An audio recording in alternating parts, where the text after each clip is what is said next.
un testimonio de humanidad.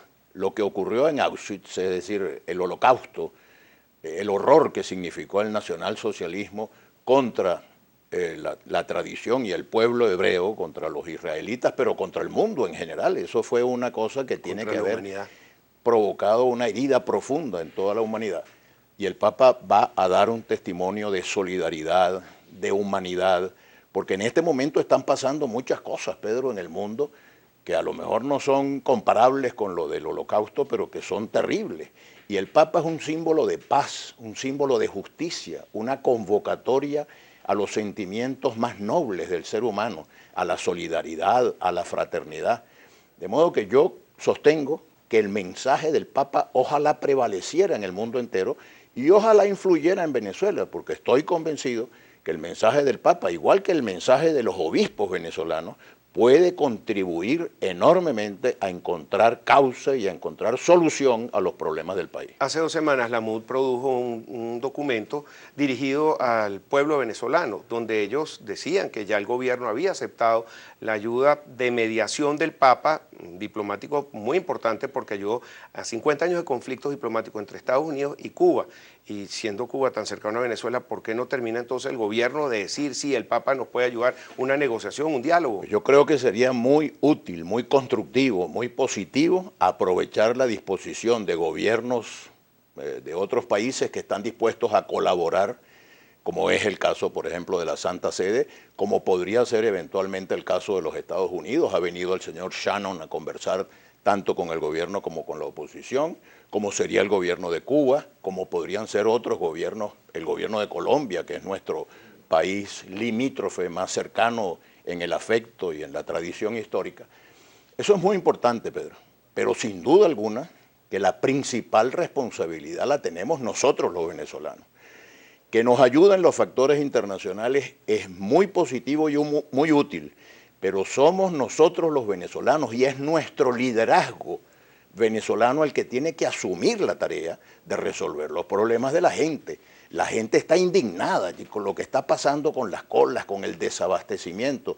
Ahí, cuando estaba entrando aquí en el programa, me encontré con muchos trabajadores que me dicen, oiga, doctor, es imposible conseguir la comida, conseguir los artículos que necesitamos para mantener la familia. Entonces, de repente les regalan una bolsita de azúcar o una cosa de esto. No, les regalan, no, les venden. Y la gente no puede comprar lo que tiene que comprar. ¿Por qué en Venezuela tiene que estar pasando eso que no pasa en más ningún país del mundo? ¿Calificarías a Venezuela que está pasando por una crisis humanitaria, una hambruna? ¿Cómo definirías tú la situación? Yo no creo que el término hambruna sea adecuado, pero en todo caso es una situación muy crítica y sobre todo es una situación que no tiene ninguna razón de ser. Venezuela es un país que tiene recursos suficientes para alimentar a su población, para resolver los problemas de abastecimiento, para que no tengamos la inflación que tenemos. Por una parte, es injustificable que esté pasando lo que está pasando, pero segundo, esos problemas se pueden y se deben resolver. Y lo que no entiendo yo es que nuestro liderazgo esté distraído en una discutidera y en una peleadera que no tiene ningún sentido, en lugar de ocuparse de reactivar la economía, en lugar de ocuparse de obtener el financiamiento internacional que se necesita para equilibrar las cuentas económicas, las cuentas fundamentales de la macroeconomía, el tipo de cambio, el tema del control de los precios de los productos. Hay que permitir que funcione el mercado. Hay que estimular que vengan las inversiones. Inversiones públicas, pero también inversiones privadas. Inversiones nacionales, pero también inversiones internacionales. Y Venezuela sería un emporio de riqueza.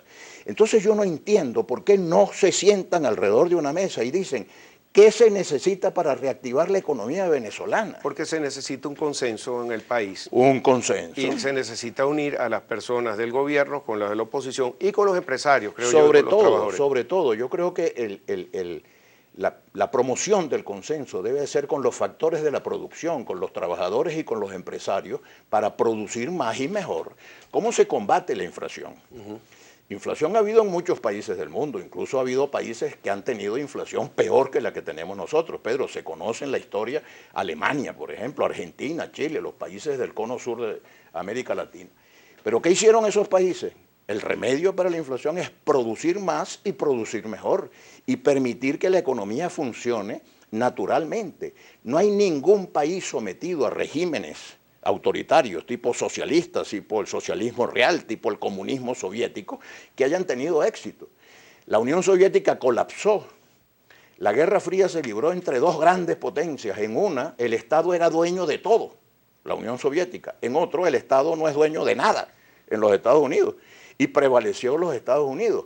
No estoy proponiendo el modelo norteamericano como modelo para Venezuela, pero en todo caso sí estoy proponiendo los modelos de países de economía social y ecológica de mercado, donde la gente va al mercado y consigue en el mercado todos los productos que necesita y tiene en el bolsillo dinero suficiente para comprar. Esto lo podemos hacer en Venezuela. Okay. Esto lo debemos hacer en Venezuela. Ahora tenemos que ir un momento a una pausa comercial. Al regreso quería preguntarte, porque tú sabes que los periodistas a veces hacen maldades y titulan las cosas como quieren, pero ¿qué dice? Eduardo Fernández está dispuesto, tú dices, el país está al borde de un incendio y Eduardo Fernández está dispuesto a achicharrarse por liderar la transición. Ya nos va a contestar esta pregunta Eduardo Fernández, presidente del Centro de Políticas Públicas y FEDEC, después de esta pausa comercial. Ya regresamos.